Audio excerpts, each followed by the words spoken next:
বিস্ময় কবি সুকুমার রায়, তারই কবিতা ছড়া বলাই ভালো।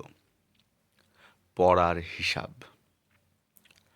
ফিরল সবাই স্কুলেতে, সাঙ্গ হলো ছুটি। আবার চলে বই বগলে সবাই গুটি গুটি।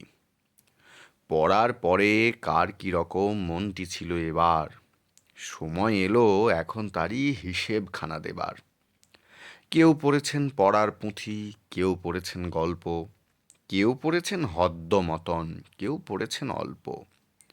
কেউ বা তেড়ে গড়গড়িয়ে মুখস্থ কয় ঝাড়া, কেউ বা কেবল কাঁচু মাচু মোটে না দেয় সারা।